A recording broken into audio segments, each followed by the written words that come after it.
Cool. Welcome everyone back to the podcast. We have a special guest. It is Bob Ross. Thank you for joining us back from the dead. I'm just kidding. We have a special guest that is Victor Arevalo that is going to go ahead and share a little bit on the side of politics, on just like both ends, and just giving us a really good perspective on both sides, and as well as speaking about the Second Amendment and a bit of hunting. And thank you so much, Victor, for joining us. How's your day going? Yeah, man, it's a pleasure to be here. Oh man, yeah, it's just glad that we can hang out and talk. And again, one more day. Yep. One more day, man. It's gonna get crazy. Yeah, and you're speaking about that one more day. Are you talking about possibly the elections November 3rd? Yeah, man. We're gonna see what happens. Again, all we can hope for is that people just handle it smoothly. That whatever happens on either side. Just to accept what happens and move forward. Yeah, because I was actually looking at some videos earlier about a lot of stores are closing down, especially in Beverly Hills, because of the potential riots and everything going down. What do you think we can do to kind of manage that a lot better? Because it's kind of crazy that media is already saying, to potential riots happening already. It's already saying like, hey, it's going to happen. Just start preparing for it, when you shouldn't even be creating that kind of image in people's head that it's going to go down. I mean, look, we've really seen what's been going on this past year. We know that there have been situations that happened with the shooting of George Floyd and all these other situations that have happened. And it's understandable for people wanting to protest and talk and, expand on what we should do within the police department. But then there's those people that take advantage of that situation. And unfortunately, we know that whatever happens tomorrow, there are going to be people that are going to take advantage of whoever wins, and they're going to do what they want. Now, we've already seen in the past that, what was it like during, when was George Floyd shooting? Like around This May? was May, right beginning of June. It was like late May going into June. We saw that like a lot of stores got looted. A big one was in Santa Monica. We saw that, stores that they didn't even expect that to happen, and then a lot of stores got looted. And again, there were peaceful protesters there. There were people there that just wanted to express their feelings about what happened. And then again, there are those that took advantage of that. So I think right now, for businesses to do what they're doing, it's reasonable. I don't like, again, and it's not to generalize, but like what the media is doing, where they're basically pushing this fear onto people. And that's what I've noticed like the last few months, or for years actually, that they keep pushing this fear and this idea that we're in this horrible country and that we're going through all these horrible things and there's no hope. And that's something I really don't appreciate of what's going on. But again, going back to what you were saying, I think businesses should be prepared. I really want people to, again, whatever happens, they need to be able to control themselves and just deal with the results on both sides.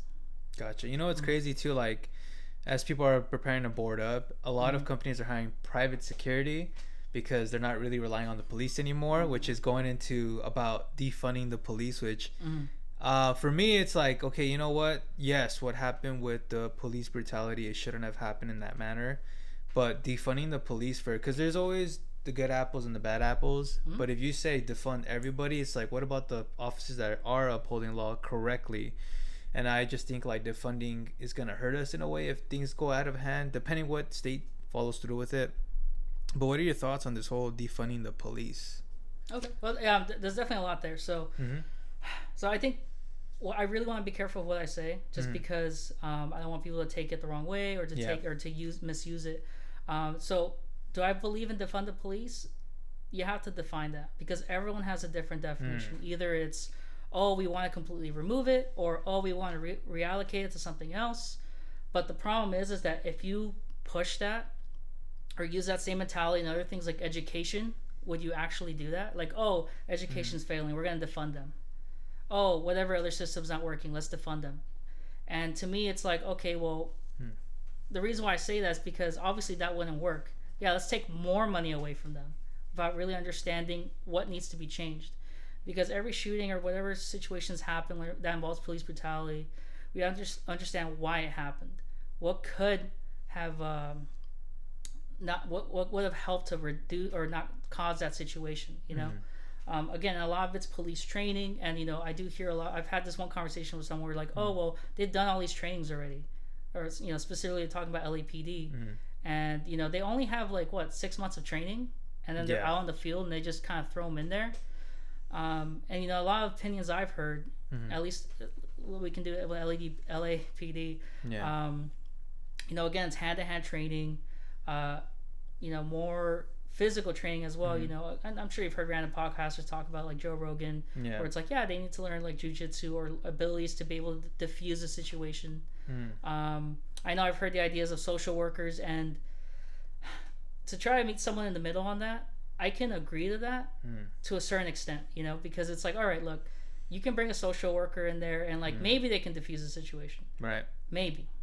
But the problem is there's certain situations where it's already escalated, where we saw, I think a few weeks ago, I forgot what state it was in, where the guy, just charged out with a knife. The cop literally just showed up and the guy charged out with a knife. What do you expect to happen, Like the social worker can't control that. So I think if you were to have a middle ground on that, have maybe a police trained social worker accompany a regular police officer and have them come in the situation and see how that works. Let's if I want to be open-minded, all right, sure, let's give it a try and let's see what happens. If it works, it works. If it doesn't, it doesn't. But I think the problem is that a lot of people, especially a lot of conversations I had, that are just straight up defund the police. They're all horrible people. And you know what? Like you said, there are bad apples. There are bad, corrupt cops out there that, hey, if they exist, we need to weed them out. Yeah. But at the same time, we cannot generalize either. We can't just say all cops are bad or all cops are good. Just like people, there's good and bad people out there. So I think we have to treat it balanced and actually look into each situation as to what we can do.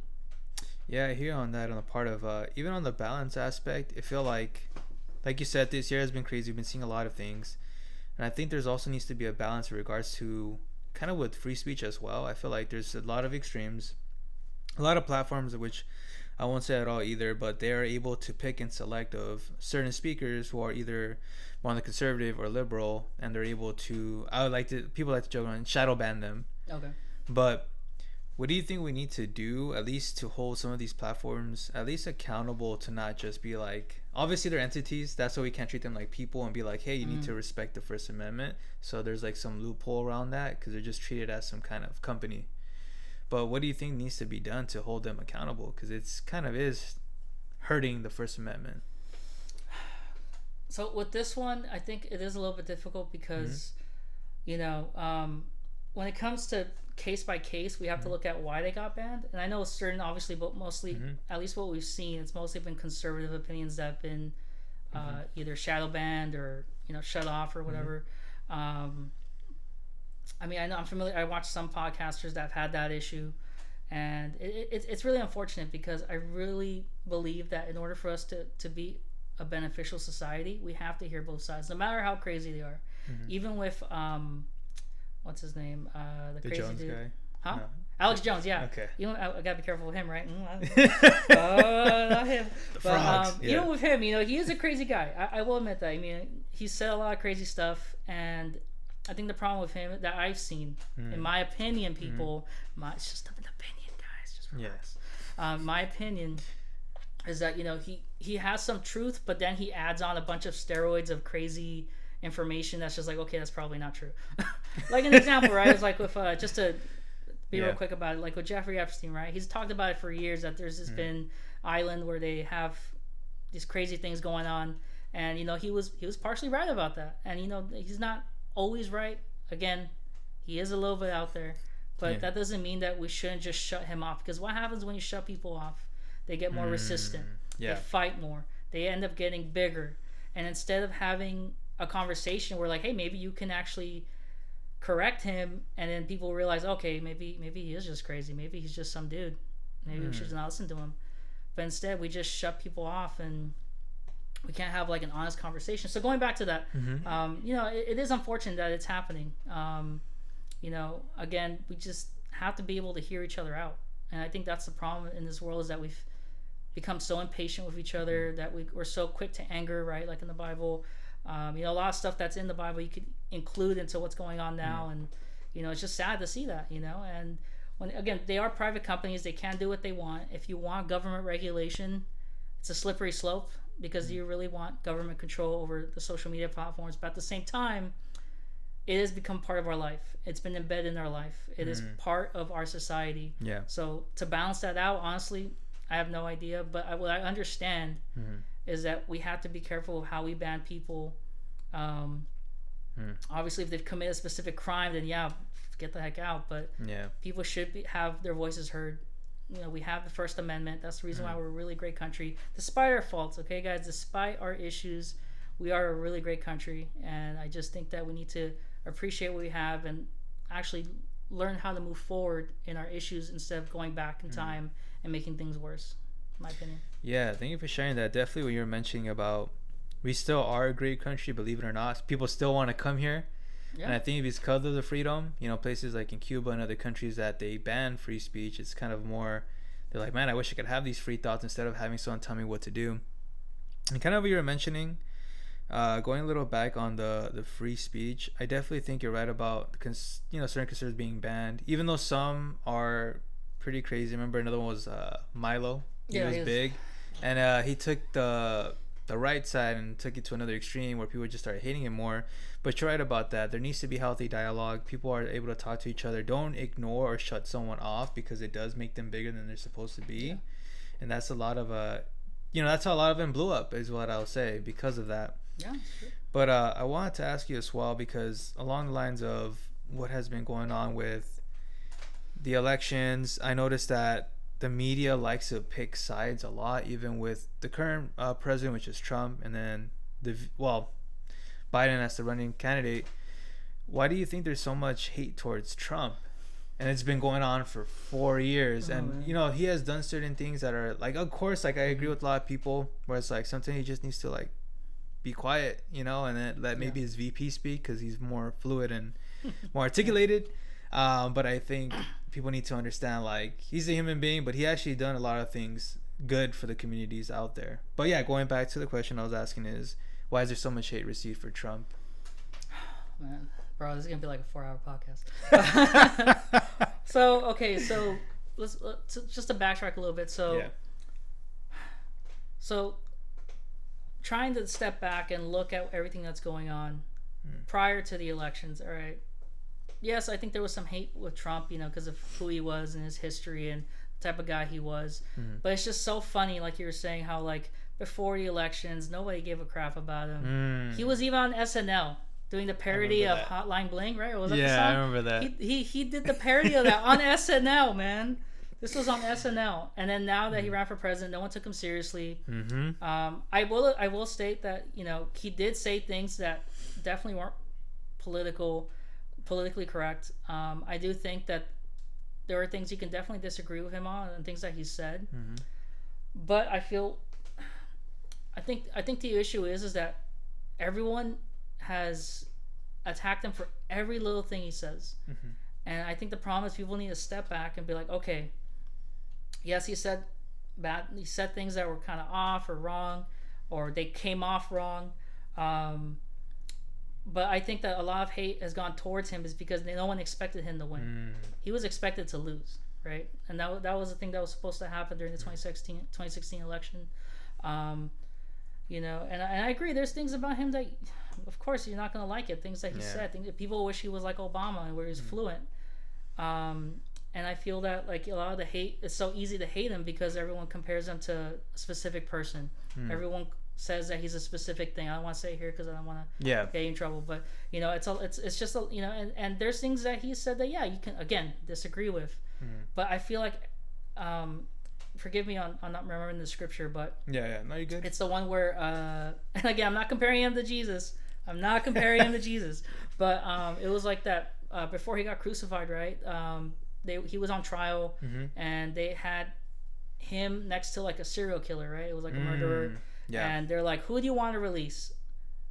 The serial killer, right? Or I'm sorry, I'm butchering the scripture. Barabbas, you know, and I feel like it's so funny, but that's kind of what we're going through right now. Where, not calling Trump Jesus, all right?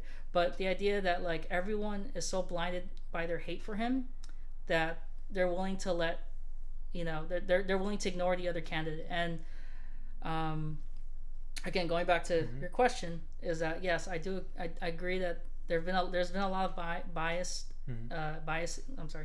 There've been a lot of hate. There's a lot of hatred towards Trump, and I think a lot of it comes from the media, constantly blowing up every little thing he does, everything that he said. And there, like I said, there are situations where he said pretty stupid stuff, and then there's other situations where it was just a flat out lie. Like a big example right now is I believe he was saying like, oh, all like during the Charleston's riots,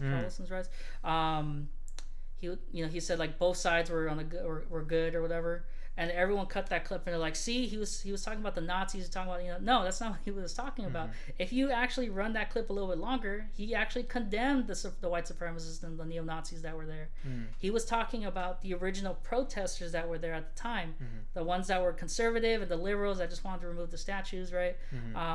So that's just like an example of multiple examples of where he is taken out of context, and I think that's where a lot of the hatred comes from. Is they'll grab every little thing he says, only grab a clip of it, and then blow that up. So I think, at least for me, what I think people should be doing is like, yes, look at, obviously judge him for the stuff he says, but also judge him by his policies. And I think that's where a lot of people have issues, and that's why the media, again, not to generalize, but that's why a lot of the mainstream media like just constantly attacks him on these little things, because they don't want to focus on things that he's actually done that's been positive.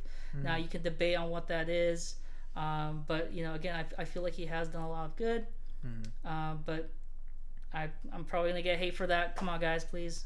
I think we should keep an open mind. I think if you really care about the state of the country, we should look at the policies. And again, I don't agree with everything he says too, but we have to look deeper and actually understand why people hate him, because a lot of people just say, I don't like Trump for this and that. I'm like, okay, well, what about these policies? Oh, well, still, so I think definitely a lot of questioning of oneself and what you're consuming would help to understand whether or not you should really be hating this person, or do you hate him for who he is, or do you hate him for his policies? Does that make sense? Should I clarify? It makes sense. You're clear on it, because like you're saying, judge the person based off their policies. And the crazy thing about the media, because I feel like there's two, one that's supporting one side and the other, and I like to keep it neutral as well, looking at both political sides. And then when I look at Trump, it's like it could be sometimes too extreme. Like people have to understand, like you're saying, is be open-minded, because that's what I am, open-minded to both sides.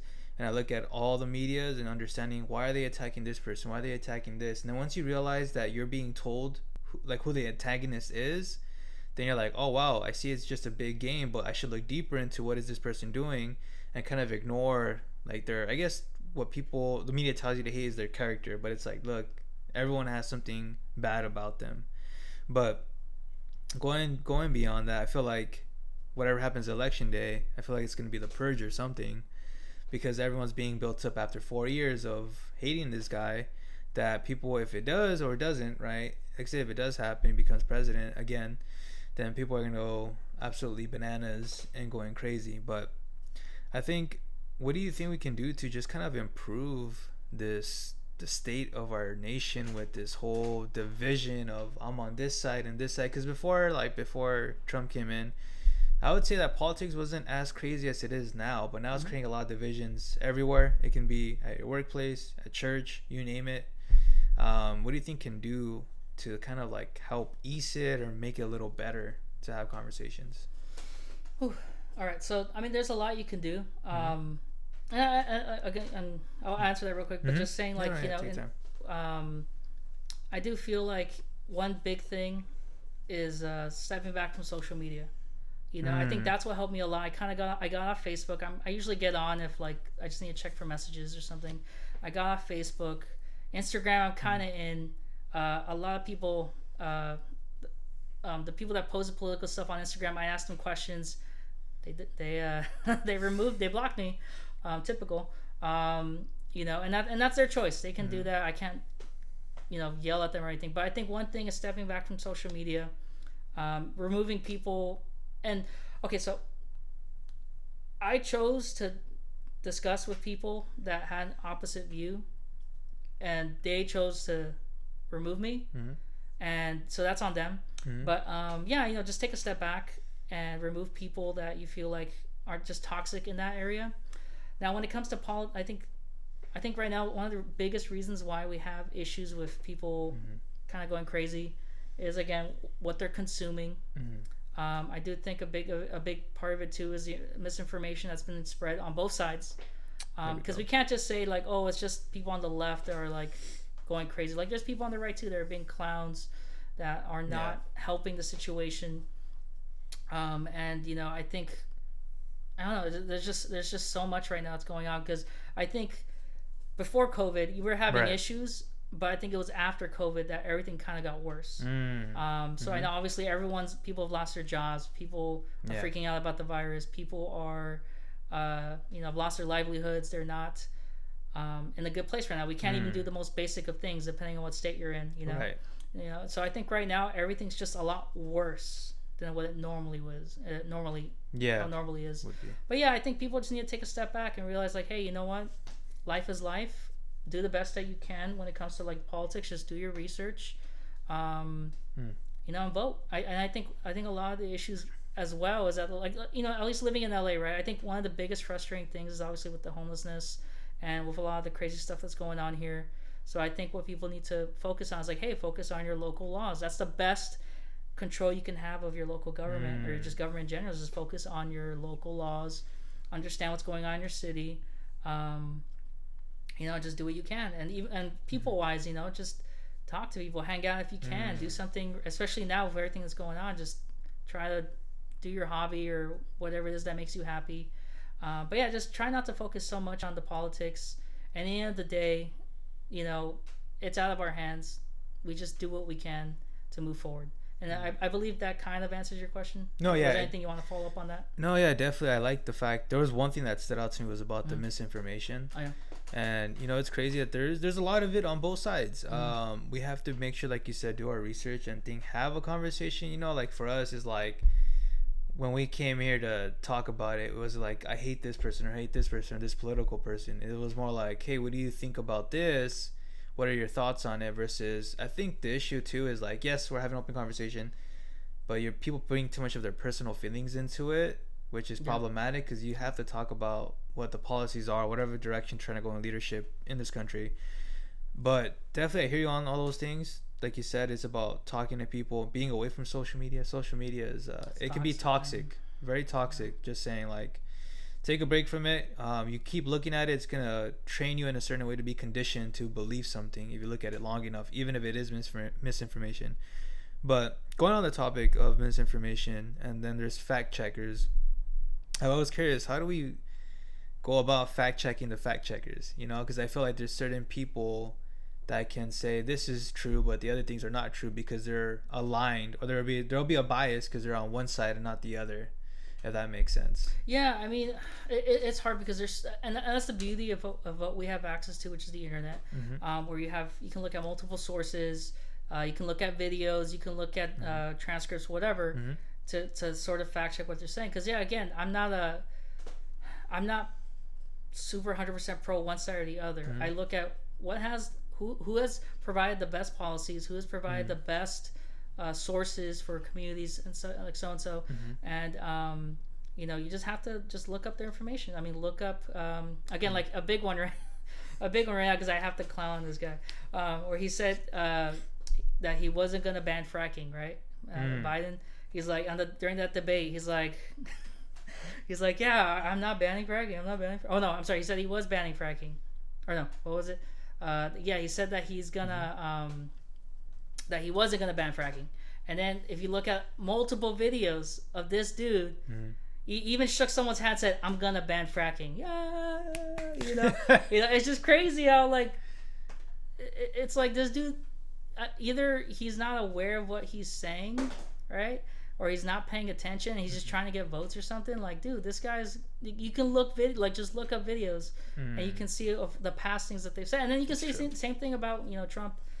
There's things that he said in the past, like, I think one thing, people are like, oh, Trump was like 100% pro-gun, blah, blah, blah. But like, there's, he banned bump stocks. He supported the red flag laws. And, that's a whole nother topic. But, there's a lot of information you have to look into and, judge for yourself. Okay, is this guy being honest? He's not being honest. But here's the thing: these are politicians, guys. They're gonna lie. They're gonna say what they're gonna have to say to get into the race. But I do think that at the same time there is a level of credibility that you can look into to whatever individual you're voting for or person that you want to support, right, and see if that person is good for you or not. But again, like for fact checking, again, just do your research. You can go online, look at videos or just situations that they've made statements, and see for yourself. Okay, does this person align with my political beliefs or my personal beliefs? Is this someone that I can somewhat trust at some percentage of level? But again, that's up to you. Now, again, I guess the problem with that too is like, oh well, I'm looking up these facts and they're saying this. I'm like, yeah, but if you just pick some random website from some random creator that only has like 2 visits or something, maybe that's not the best source. But that's why you want to look multiple times. I mean, it's funny because so many people that have gone to college, they've told you have to you have to bring in 10 sources or 5 sources. Isn't that the whole point of what they were trying to teach us in college, which is a waste of time, depending on what you're doing and what where you're going for. But it's like that's what they taught people, and people don't do that, which is funny. And again, for me, I'm still learning. There's still a lot that I need to improve in when it comes to political choices or just things that the laws or whatever I have to look into. But I'm trying to get involved in that and improve. But yeah, that's the best advice I can give is just do your research, look into it, ask questions, ask people that are familiar with that thing, or whatever subject you're into. And that's pretty much all you can do. Yeah, you actually said something that really caught my attention was about, well, to me it's college education, you're saying research and then sources.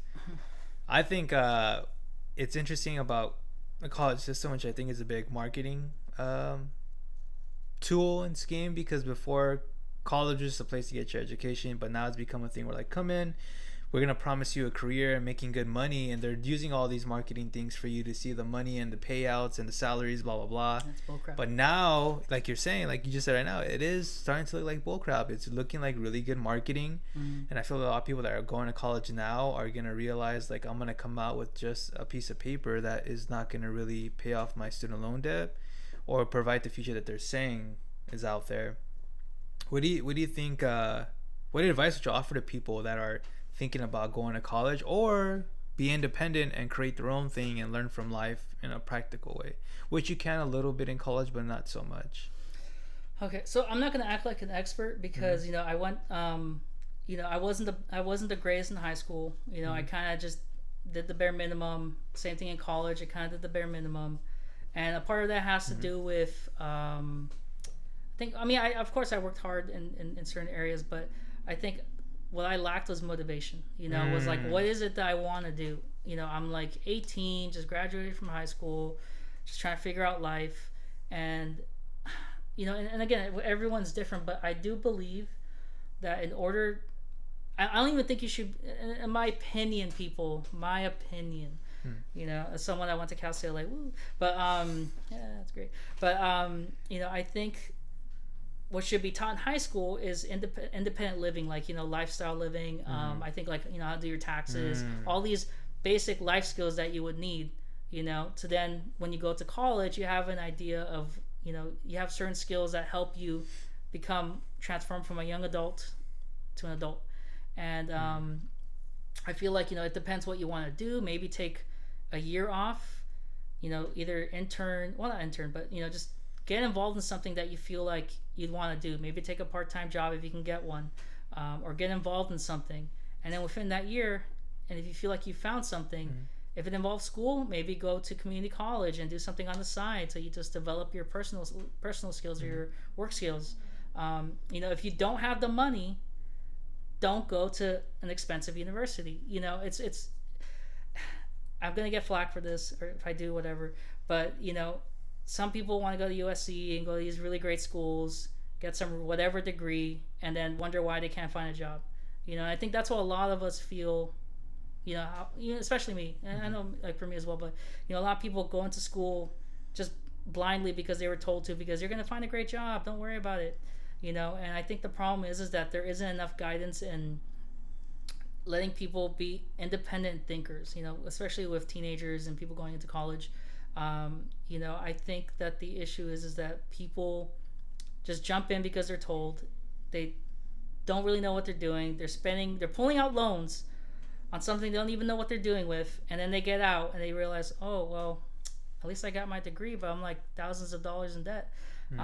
So again, my advice would be like, do your personal research, figure out what you want to do, go to community college if you have to go to community college, or like you were saying, maybe not go to school. Maybe something that you want to do doesn't involve school. You just, it just depends on what you want to do. But I don't think, just like with anything, when you're buying a house, you're buying a car, or any type of large expense, you don't invest in something you don't even know if you're going to get something back from it. Like for me, example, right? I went to Cal CLA. I changed my major like 6 times, and I graduated with something that I'm not even happy with. It was just like, okay, I graduated, boom, I got my degree. It helps me get some low level entry job that whatever anyone can get. So for me personally, if I don't want to say I want to go back, but that's why from my negative experience, I would say the best experience you can have if you're in high school or you're someone that's planning to go to college is really look into what you want to do. Really understand, okay, is this something you want to really invest your time in, and do you see yourself doing it for the next so and so years? I've gotten great advice where this one person told me, like, think backwards. Okay, when do you want to retire? What's your goal of like your finances? Okay, so what kind of jobs can get you into that? Oh, okay, so what kind of schools would get you into that, and so on and so forth. So you're kind of going back, instead of just going to school, figuring out from there. Maybe start in reverse. What's your goal? And I think that's something I wish advice. I took to heart, and I didn't, because I was just like, oh, it's whatever. But at the same time, it's like, wow. Again, I wish I took that advice. I wish I understood that more when I was younger. And right now, I'm working hard. I'm happy where I'm at. I want to continue to grow. Develop skills in areas that might be useful in the future. I know, right? Learn to code. That's the thing right now. But I know, right? It's horrible. But yeah, I think for me, it's just developing the skills I have and seeing where it takes me from there. Because it just depends on what goes on right now. I'm 27. I'm older, right? But yeah, I think that would be my advice, man. Just like if you want to go to school, that's great. Go for it. Don't put yourself in debt. Don't do that unless the job you're going to be is like a doctor, a lawyer, like these specific jobs that actually lead to some level of financial success. Just be aware of that, and then jump in if that's the thing you want to do. So I guess my advice isn't what to do, but what not to do, if that makes sense. Don't put yourself in debt. Don't throw yourself in something you don't understand. Don't let your parents or your family or people in school force you into something. Do it because you want to, and that's the risk you're willing to take. Yeah, that was a really good advice about thinking backwards. I think people should have that approach in anything in life. Before you get in, it's basically like before you get into something, think about what's gonna happen, and then you said the don'ts. And I think it was also interesting, just speaking on the education system, and I'm also part of the system you went to, was definitely for me, like, now that COVID hit, and if I was still a student, I would look back, I'm like, why am I paying so much right now? And you look at everything's being done online, and there's a lot of great online tools and teaching things that I'm doing right now, even after I got out of college, like LinkedIn Learning. YouTube is a big one, learning all these skills, and people are actually going to those other distributors for videos and content and learning education, versus the old, I like to say, the dinosaur system, which is the college education system, that is barely catching up, barely doing online stuff. And it's making me realize, well, for me, it's like, okay, have college, but don't charge so much for it, because literally there's a lot of free education, and in all honesty, like, better things online, better teachers and tutors online that charge whatever fee it is than you would find at a college that's more practical. And yeah, like you said, if that would be my 2 cents on it, because I did go and I realized, there's probably I could save a lot more money doing this online, and I've learned a lot more through other people online, through YouTube or whatever it is, versus somebody that, sure, they got their PhD or master's, but it's like, how much did I learn from them? How passionate are they? Because a lot of people that are up there aren't as passionate as they're teaching it or tutoring, whatever, in a public college education or private. But for me, like you sharing that topic, I think it's great to give that advice to people, because there is a lot of different ways to go about approaching life, and not just think, oh, everyone's telling me to go to college because my parents said so. Just be like open-minded, like, hey, there's other routes out there that people or colleges or whatever is promoting colleges don't tell you, because they want you to go in there, pay that large sum of money through FAFSA or whatever, or take out a loan from there. So yeah, I just wanted to share this and share more words on top of what you said, because I want to look out for people that are thinking about going into college and potentially taking out a loan for that, when you might even not know what you want to do. You might not even love it. So, and just a quick follow up on that too was and to give some level of backing to what I'm saying, I actually used to work for the annual fund of Cal State LA. So it's like, there's those people that call you like, hey, you want to donate some money to some place that you've never really been in? It's like, that was my job. Like, I'd call people and ask for donations. And, a lot of people that I spoke with, at least with Cal State LA, right?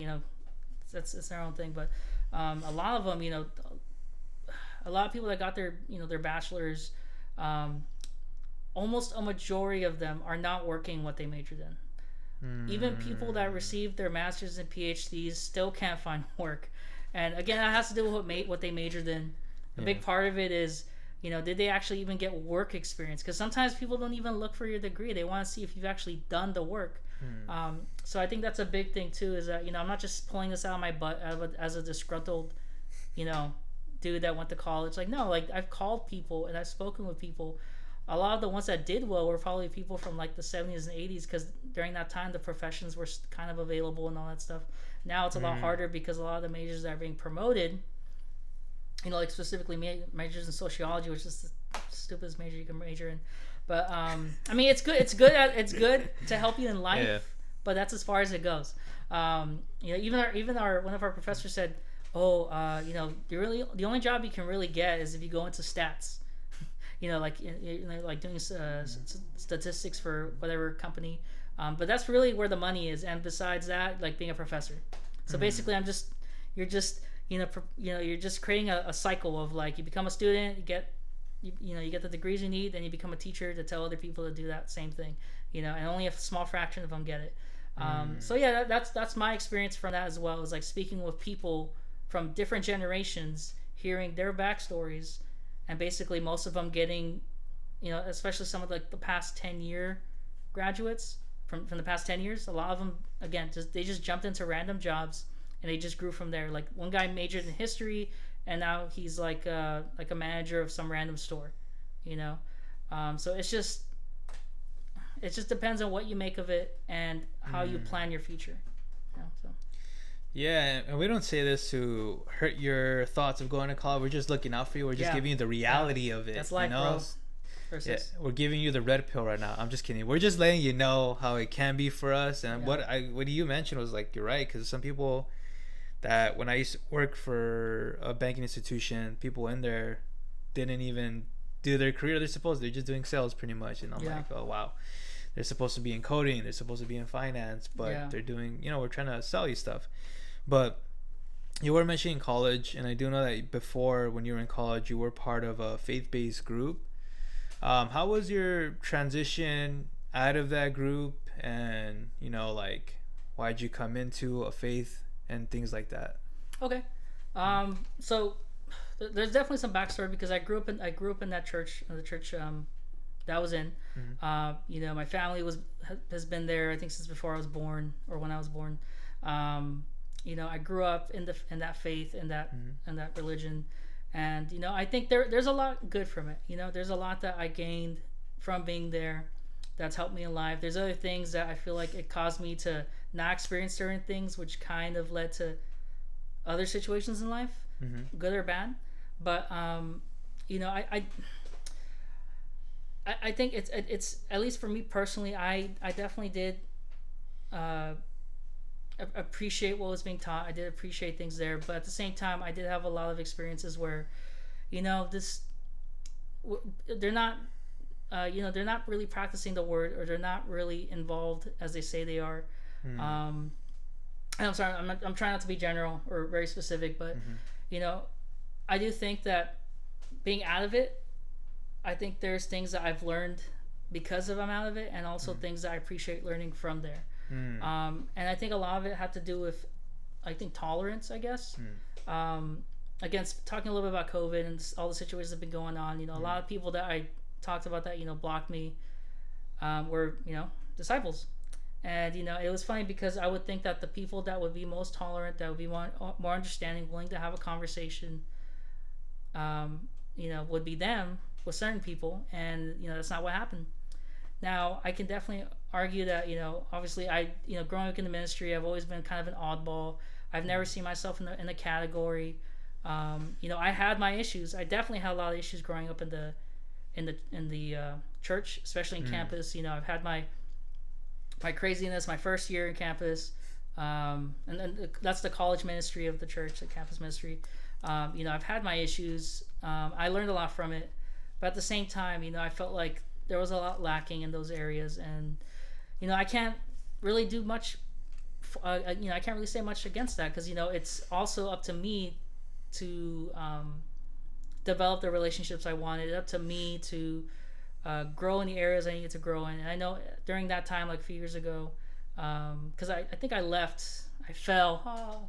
I fell like, maybe like, who knows, like years ago. But I feel like the one thing I guess I wish that I saw more of was more unity and less clickiness, and just being able to, I guess, have our differences and be okay with it. Now, again, this is my personal experience. I'm not saying that this is the church, because I had this situation years ago where, where I made a video against the church and they all attacked me. And it was funny because not one of them said, "Hey, man, what's going on? How you doing?" And, I think that's something I still see now, and the stuff that I kind of still experience now. I'm sorry, not now, but during that time. And I think that was just my negative experience. But overall, I do believe that people, when it comes to the faith and what they're basing it off on, has been pretty strong. Now, can you have arguments? Kind of like when you had Lorena, when it comes to dating, like that's kind of like there wasn't really much on it, so it's whatever. Yeah. And other aspects of life where, it's just it's just hard. Because you have to try to translate something from that time to now, and how that, if that is accurate or not. But overall, my experience was good. For those of you that are watching this, that are in the ministry, again, not to put you down, not to say you're horrible people. Okay, please, I'm not trying to do that. But I think again, like what Peter's doing right now, it's really important to have people discuss how they feel, not get triggered by it, but be like, okay, so maybe there is something we can work on, or actually looking at it critically without judging or putting someone down because of what they think, because that's what I would think that the type of ministry we were in was, that they were very tolerant, that they were understanding. Hey, if you are doing something wrong that is against the scriptures, then yeah, call it out. But I think at the same time there was a lack of those type of discussions, in my opinion. But again, people that are in the youth or whoever's watching this, if you are in the faith, definitely talk to someone, talk to people that you think that are having a hard time. Like, for me, that's one thing I know I screwed up in, where I wasn't as active with people as I should have, because I'm an introvert. I'm a proud one too. I try to get out there when I can, but I think just talk to someone. Don't go to some other discipler and be like, "Hey, can you ask him how they're doing?" Like, do you know how petty and stupid that is? Like, go talk to them directly and be like, "Hey, how are you doing, man? Do you want to hang out? Want to go grab a coffee? Whatever." Actually have solid conversation. Don't even think of it as Christians, just have a conversation with them, have a relationship. If it doesn't work, if it's whatever, then it's whatever. But I think what I would love to see, and maybe again, I'm out of date, I haven't been there in years, but just talking to people, having that positive interaction, be open to what they're saying. Don't directly judge them or put them down. Just have a conversation. I don't know if that kind of answers the question, or if there's something you want me to follow up on. No, yeah, I think it was really good that you're sharing all of that. I think it is about, from the aspect of me just thinking like, how is this person doing, even though they may not be in any faith, right? If they decide to go do their own thing, it really is checking up on people and putting your differences to the side. I think I definitely do understand. When I first started out coming into the faith, for people listening, is like, when I was younger, I was really prideful. I had this thing that I was right. Over time, I started realizing, no, I'm not right. I need to be more open-minded and understand that there's different perspectives, and I need to put my hat on and see where this person's coming from, and not make it so much about myself. Because when you make it about yourself, you don't listen to the other person. So I hear you on that. I think it is good to have these kind of conversations and not feel offended by it in any way. It's just like, look, where do I need to work on myself? Where do I need to? Maybe this person has a point. Maybe they're showing me something that obviously I can't see all the time. Um, but thank you for sharing all of that. What I know you mentioned a little bit about you having to get more open as an introvert. What tips would you have to offer to people to be more out of themselves that you went through your journey leaving the church and then probably discovering on your own how to be more out of yourself as an introvert? Yeah, and just going back with the church thing. So I don't want what I'm saying being taken out of like, yeah, you should leave a church because of what you're experiencing. No. I left for my reasons. I didn't leave for like a very specific thing. It was multiple areas, multiple things in life that caused me to leave. Do I see myself going back? I don't know. Can I, is there things that I can still take from being a disciple into my current life? Like, yeah, I still do. I still have certain values that I still believe in, and then we can technically jump on that if you want to. But, there's certain things that I've learned from that. But as an introvert, I think if you're in the ministry, whether you're a disciple or not, don't be pressured. All right, if they're forcing you to, don't do it. Do it because you feel like you want to become a disciple. And then, real quick, because I know it's a big question. Yeah. When I grew up in the ministry, I was expected to be baptized. They're gonna say no, we weren't forced. No, stop. you were kind of, it was expected, guys. But don't be pressured into it. Do it because you feel like you want to live that life. It is a commitment. Just like in any relationship, you're committed to God. You have to be when you're young, it's kind of hard, but at least be at some level understand that, hey, I want to follow God and I want to live the life that He wants me to live. Understand that is not some little thing that you just take aside. Understand that this will be your life. This is the lifestyle that you want, and you have to be okay with the decisions you make based off the Bible, not off what people say.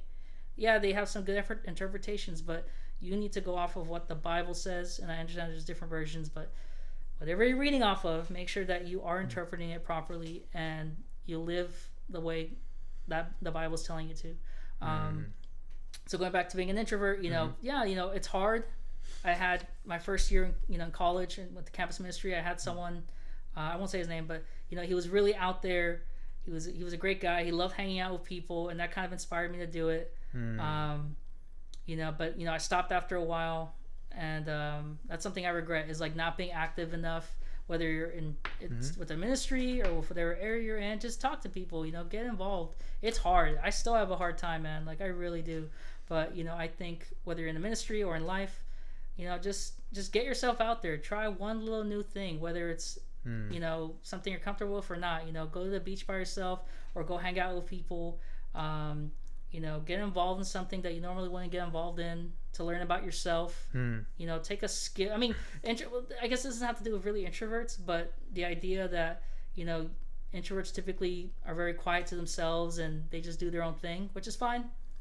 But there's a point where you can't do that all the time. You need some level of social interaction. You need to get involved with people. So don't be afraid to do that. Don't be afraid to hang out with people, even if it's one person or multiple people. Just get out there and have fun, live your life, man. Because like for me, like not to sound like an old, I look like an old dude, but I'm like, what's wrong with this guy? But yeah, like years go by so quickly. I still can't believe I graduated 4 years ago. I graduated 2016. I was in my early 20s. Now I'm in my late 20s, hitting the 30s. Woo. But yeah, just enjoy your life. Be with people. Don't be afraid to do things. I'm still working on that. But every so often I'm getting out there. Like I started eating chili. I know people are going to be like, Raw, you're 27, you don't eat chili? Like, yeah, I just didn't like it, but now I just started putting it on everything, and sometimes it hurts when I'm in the bathroom. But, it was a good experience. I had a good time. But, yeah, just put yourself out there. Just do your thing. Yeah, and you were mentioning earlier about the values that you still carry over. What values are those? I think a big part of it is again, kind of being more understanding, trying to have a level of patience and love. And again, the Bible wasn't always about love. There's some crazy stuff going on there. Some massacres, all right. But I think one thing I learned from it is self accountability. Not really placing, I guess, understanding that you're responsible for your decisions. You have to be independent, not independent emotionally, but you have to have some level of like, hey, you know what? I have issues. I need to work on it. I can't blame people. I can't, put the blame on. I mean, there's things that happen in your life, but I think being a disciple taught me to be more, to persevere more. And that's something that in general we just don't really teach. We just constantly blame. We have a culture where we just blame other people, where we don't have self accountability, where we don't get involved in our personal issues and emotional issues. I do believe like, hey, whether you're a disciple or not, see your therapist. Get involved with people that can help you emotionally. Don't be afraid to talk about your just personal issues. Because again, that's not something I feel like that's really taught. I think the ministry did teach that a little bit, where there's like some little bit of therapy there, a little bit of psychology. But the idea that there's nothing wrong with being able to express yourself, and I think that's an issue we have, in general, just in our culture, where people don't know how to express themselves. They constantly just show hate or anger towards something without really understanding why. The scripture of I'm butchering it. The calm and slow down. Slow to speak, slow to anger. Yeah, something like that. Whatever. That scripture. Yeah. Okay. But the idea behind that is like there's a lot of wisdom in the Bible, whether you're a disciple or not. Even if you're an atheist, there's just a lot of wisdom that you can take from the Bible if you read it properly and don't misuse it. But yeah, there's just a lot there that you can learn and use that to develop yourself. Good stuff. That was the question, right? Yeah, you got it. Sorry, dude. That's 10 points. I'm You're like, good. I barely ate, man. I'm dying right now. I think my stomach's been gurgling. I hope this thing didn't read. Yeah, your beard has been grumbling too, bro. Oh, it has? Yeah, it's okay, hungry. I'll stop that shit. Sorry, I know. I got. But you've been sharing a lot of good information and advice, and I usually like to ask this towards all guests towards the end of the podcast. With COVID-19 happening, it's been a crazy year. What do you feel is the biggest life lesson? It could be general too, that COVID-19 has taught you this year. God. So I think my personal lifestyle hasn't been greatly affected. I'm thankfully I still have my job. I'm working. I still have my relationship. It's been hard there because she, we try to make things work in the sense of like going out and doing things. So that, obviously that put a little damper in that, but I mean, we still spend time together. We still try to find ways to, just keep each other, not accountable, but just, spending time with each other. I think emotionally it does drain you, because, you're just trying to live your life, and then you have people freaking out on one side, you have people freaking out on the other side. And we don't have to jump into it, but with the 2A thing too, it's like, even just trying to enjoy little hobbies like that, you can't because there's no ammo. Sorry guys, 2A supporter, sorry. But I think right now, again, I think the issue is that people, at least that I've noticed, is that that's one of the reasons why I got off Facebook, because of COVID. A lot of people are just on it more, freaking out, posting a bunch of random crap, and I had to step out of that, and I realized that I need to be able to just not be so connected to the social media. There was even a documentary, and I listened to the recent podcast with Joe Rogan of the guy that I think directed it or helped direct it. Just talking about the crazy influence it has on people, and I think stepping out of that really helped me mentally and emotionally. I think even though it's a little bit hard right now, try to be physically active. I'm trying to work out. I'm trying to lose weight. Not doing so well, but I'm trying. Hey, I'm trying. But I do agree that I think right now is the best time to really self-help yourself. To get involved in what you need emotionally and emotionally, and just taking care of yourself. Just do what you want with whatever, depending on what state you're in, and blah blah blah. Just enjoy yourself, because anything can happen. We really see it right now with COVID, with something, it's a whole separate conversation on the power of COVID. But something like that has already disrupted our lives insanely, where, at one point everyone was fighting for toilet paper. At one point, everyone gets angry so quickly because everyone's just so tense, so it kind of shows you how many people really need emotional support. Hopefully I can see more, disciples kind of tapping into that, because I didn't get a chance to mention it before, but I think COVID's the best time for disciples to sort of get out there, because it's like people are scared, people are nervous, people need guidance, and this is the best time for so-called disciples to really get out there and push your not push sorry but to show your faith and be like, hey, despite all this is where I am. And I don't know if that makes sense, but no, I do know what you mean. So overall, just for me, it's been bad, it's been good, but we gotta move forward. Do your best to take care of yourself mentally, emotionally, physically, and just don't be afraid to get help. Very cool. And just to give more clarity on what you were saying about going out there to show your faith more, I understand what you mean. This is a time where people are feeling more depressed. They're calling more of the suicide hotline. People are needing some kind of faith to give them hope. And like you're saying, we as disciples of Christians in general need to see that opportunity to help people, which we're called to do. And I understand what you meant by that. There's an opportunity there. And thank you for sharing so much great information and details. Were there any shout outs you want to do before we wrap up the podcast?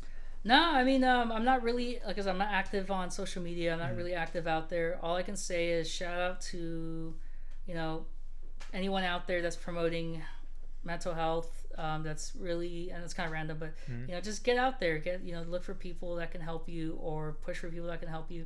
I know right now a lot for political stuff. You'll probably never see this, but the Amazing Lucas, he's a great YouTuber. I watch him a lot because he's very grounded in his beliefs.